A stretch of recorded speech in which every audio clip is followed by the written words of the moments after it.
Baik, Assalamualaikum. Kita berjumpa lagi dalam kuliah sanitasi pasca bencana. Dan dalam slide ini saya akan membawakan materi mengenai promosi higiene dan sanitasi. Jadi kita sudah mempelajari dari minggu-minggu sebelumnya bagaimana fecal management dan juga bagaimana penyakit-penyakit yang muncul di situasi pasca bencana, terutama penyakit-penyakit yang berkaitan dengan masalah air. Tentu saja, selain pengetahuan mengenai bagaimana kita mengolah atau mengelola sanitasi, salah satu unsur yang paling penting yang harus ditangani juga bersamaan dengan infrastruktur sanitasi di daerah bencana adalah promosi higienis supaya masyarakat yang menggunakan fasilitas kita itu dapat menggunakannya dengan baik dan benar.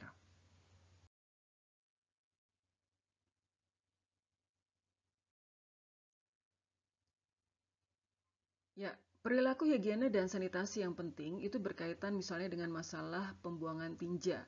Ya, kalau kita lihat dalam keadaan sehari-hari tanpa adanya bencana pun di suatu daerah itu sudah atau masih banyak kita temui orang-orang yang melakukan BABS begitu ya. Jadi perilaku higiene itu sebelum bencana juga menjadi faktor penting. Kemudian kedua, penggunaan dan proteksi sumber air. Ya, tentunya saja ini berkaitan dengan nanti masalah seperti vektor atau melindungi sumber air minum kita ya supaya tidak menjadi sarang nyamuk ataupun menjadi cepat kotor.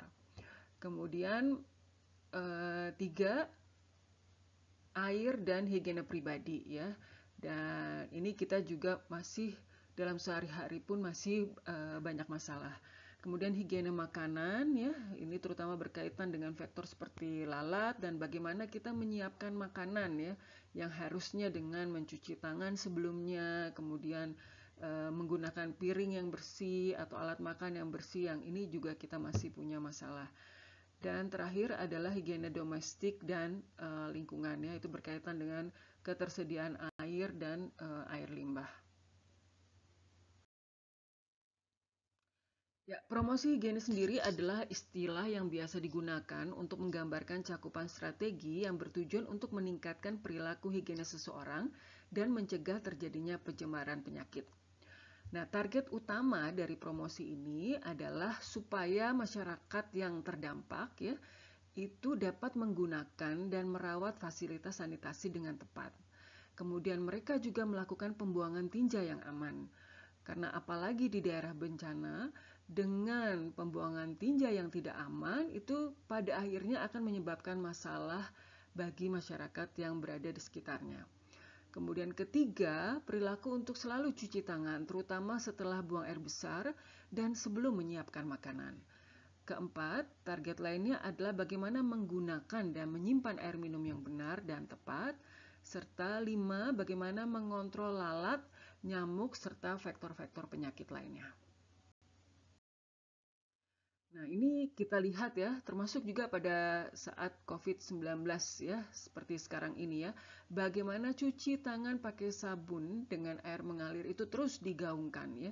Jadi ini adalah bentuk-bentuk promosi yang dilakukan, yang sebelah kanan ini yang dilakukan oleh pemerintah kita, dan sebelah kiri ini yang dikeluarkan oleh WHO jauh sebelum masalah COVID. Jadi ini sebenarnya walaupun tidak ada pandemi, ini harusnya merupakan perilaku yang sudah dilakukan secara rutin oleh masyarakat.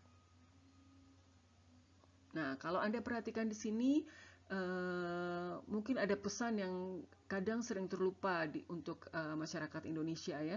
Jadi dengan air mengalir, kita juga harus ingat bahwa kita juga harus menghemat pemakaian air ya.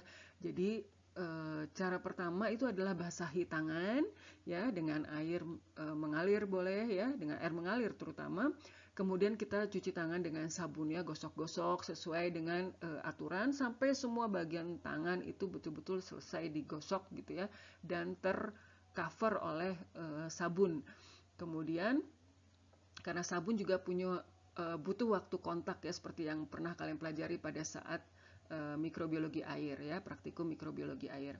Nah, kemudian sesudah selesai semua lapisan atau bagian telapak tangan itu tersentuh oleh sabun dan digosok, kemudian baru dicuci lagi dengan air mengalir. Jadi sebelumnya diharapkan air mengalirnya bisa dimatikan dulu ya, kemudian baru dihidupkan lagi untuk mencuci tangan kita yang sudah penuh dengan sabun. Dan kemudian salah satu hal lagi yang paling penting adalah diusahakan sekali untuk mengeringkan tangan ya, karena tangan yang basah juga menjadi sumber tempat menempelnya beberapa kuman penyakit. Nah, ini juga salah satu bentuk promosi yang dilakukan misalnya oleh CDC ya, yaitu suatu badan yang berwenang mengurusi masalah infeksi di Amerika Serikat gitu ya, infeksi dan penyakit. Nah, ini sebenarnya juga sudah dikeluarkan jauh sebelum wabah pandemi COVID ya. Jadi ini sebenarnya juga harusnya sudah menjadi bagian dari perilaku kita. Ya, sekarang kita banyak temui, Anda bisa lihat di media massa ataupun di televisi ya, media cetak, online, televisi, bagaimana sekarang banyak sekali stasiun-stasiun tempat cuci tangan ya, termasuk di depan supermarket ya, atau toko-toko yang menjual makanan dan sebagainya ya. Nah, di bagian tengah ini adalah contoh ya, hasil kreasi ya,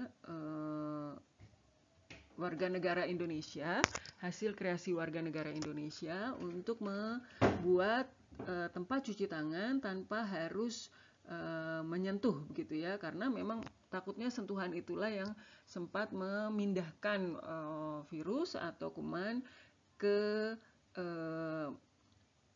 keran dan kemudian nanti akan terpegang oleh orang yang berikutnya ya. Jadi memang bagaimana cara tanpa harus banyak menyentuh begitu ya. Jadi ini pembuatan wastafel yang sudah portable dan kemudian dengan injakan kaki dia akan mengeluarkan air tanpa harus tangan kita menyentuh kerannya. Nah, ini sebelah kanan nih lanjutan tadi dari cuci tangan pakai sabun yang merupakan bagian promosi pemerintah kita. Dan di bagian promosi ini juga dijelaskan kenapa sih kita juga harus cuci tangan pakai sabun ya. Jadi tentu saja tidak menggunakan bahasa yang sangat ilmiah ya, sehingga orang akan malas membacanya begitu. Tapi orang akan cukup membantu mereka untuk mengerti begitu ya. Kenapa kita harus membersihkan cuci tangan dengan menggunakan sabun begitu ya, dan apa manfaat yang bisa kita dapat. Ya, jadi kita bisa katakan bahwa prinsip promosi higiene itu pertama ya, Anda harus buat target pertama gitu ya.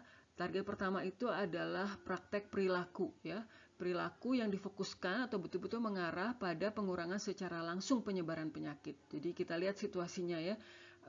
Misalnya penyakitnya berkaitan dengan diare atau kolera. Nah, kalau kita lihat ada perilaku mereka yang mungkin masih buang air besar sembarangan atau jarang cuci tangan dan sebagainya. Nah, itu yang langsung kita coba tangani begitu ya, atau dilakukan promosi secara khusus terhadap audiens tersebut gitu ya. Nah, kemudian kedua, target audiens yang spesifik ya. Jadi benar-benar identifikasi kelompok atau komunitas yang benar-benar memberikan pengaruh besar yang kita harapkan untuk mempromosikan dan menargetkan aktivitas promosi ya. Misalnya berkaitan dengan penyiapan makanan, maka kita harus memberikan promosi higiene itu misalnya kepada orang-orang yang bertanggung jawab pada dapur umum dan juga kepada ibu-ibu rumah tangga yang memang menyiapkan makanan untuk keluarganya. Kemudian yang ketiga, identifikasi motif untuk perubahan perilaku ya. Jadi kita harus bisa membaca juga ini berdasarkan pengalaman mungkin nantinya, karena banyak orang yang merubah praktek higien dengan alasan yang tidak langsung berhubungan dengan kesehatan. Jadi misalnya karena harga diri gitu ya, jadi untuk mendapatkan respect dari tetangga sekitar atau dari masyarakat sekitar gitu. Nah, motif-motif ini perlu kita identifikasi dengan cepat begitu supaya tidak sia-sia promosi yang kita lakukan. Kemudian keempat, gunakan pesan higiene yang positif ya. Jadi kalau kita ngasih pesan dengan cara seperti kuliah ini mungkin ya, atau dengan cara yang sangat serius, mungkin orang hanya mendengar beberapa detik awal saja ya.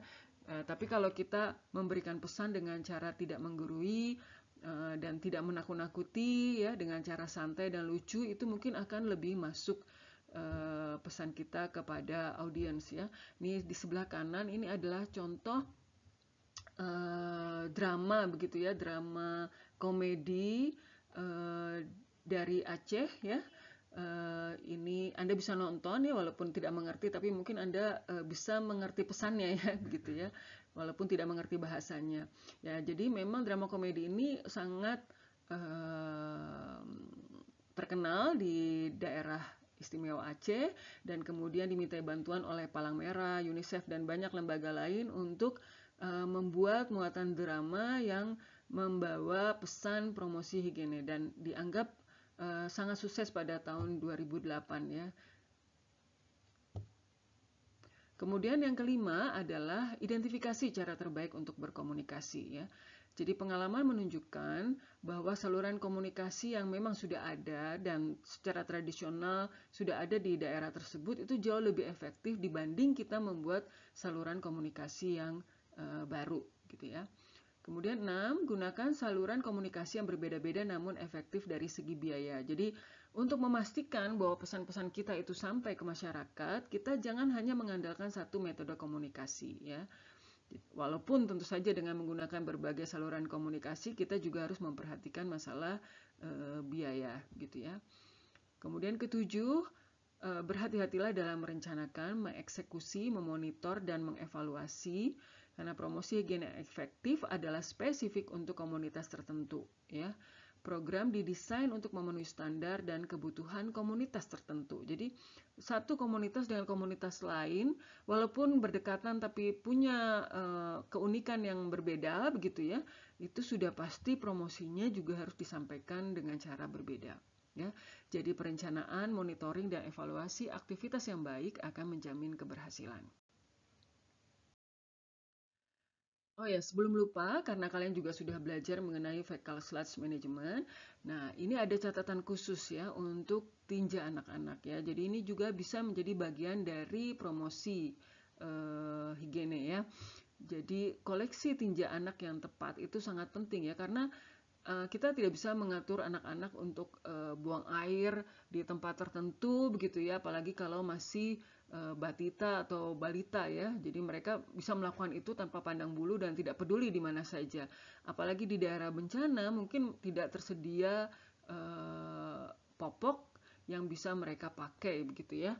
Nah, masalah kedua adalah tinja anak itu biasanya lebih menular daripada kotoran orang dewasa ya, karena memang secara kesehatan, kondisi kesehatan anak-anak yang berada di daerah kawasan bencana tentunya jauh lebih rentan dibanding orang-orang dewasa yang jauh lebih sehat ya, sehingga mereka bisa menjadi pembawa atau menularkan penyakit lebih mudah begitu ya, sehingga tinjanya pun kemungkinan besar banyak mengandung kuman atau bakteri yang patogen.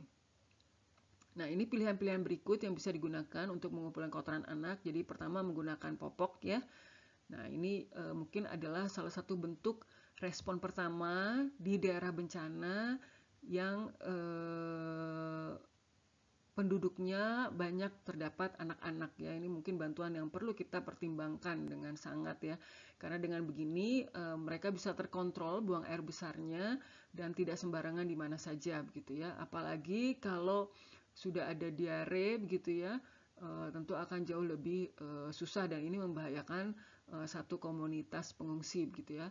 Kemudian bisa juga dengan popok sekali pakai, termasuk versi biodegradable ya. Mungkin di Indonesia ini kita masih susah menemukan ya, atau nyaris tidak ada, tapi ini bukan tidak mungkin di antara Anda ada yang sudah berinisiatif atau mungkin punya rencana begitu ya. Kemudian ketiga, parit buang air besar yang dirancang untuk memungkinkan anak-anak buang air besar dengan bantuan orang tuanya ya. Nah, ini bisa dilakukan misalnya dengan memasang tempat buang air besar yang menarik gitu ya, seperti di contoh ini misalnya warnanya hijau begitu ya, dan desainnya itu bisa buat anak-anak ya, sama seperti tempat cuci tangan ya, mempertimbangkan tinggi anak-anak supaya bisa cuci tangan dan sebagainya, ini juga termasuk di dalamnya. Kemudian kepada orang tua harus segera membersihkan dan mengubur kotoran anak-anak yang buang air besar di tempat terbuka menggunakan alat penggali.